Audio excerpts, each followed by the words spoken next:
or they might not even know how their research is being used.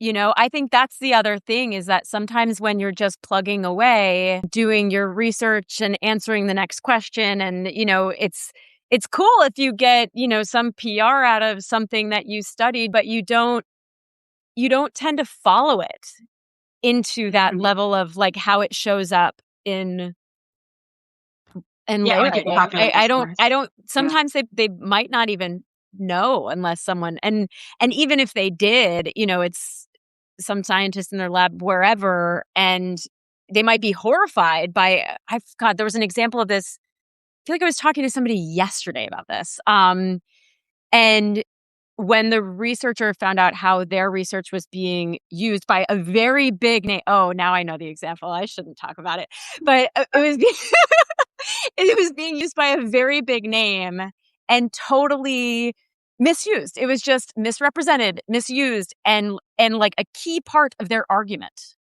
was centered on this misused research. And the scientist was horrified by that, but that's not a story that's picked up, because that, the other person using it in the way that creates this entire universe around this argument that they're making, it's too big. It's too big to fight against. So I don't blame the scientists. I blame the way that science communication, it's this, in many ways, it's like this game, like a convoluted game of telephone, where someone writes the paper that's super technical and written for an academic audience, and no one wants to read that paper. And then, there's a glimmer of something interesting in there, and the PR team at the university takes it and writes it up with some headline that highlights this tiny little thing that is a little bit over extrapolated, maybe, but okay with the scientist. And then that headline goes out, and then the media picks it up,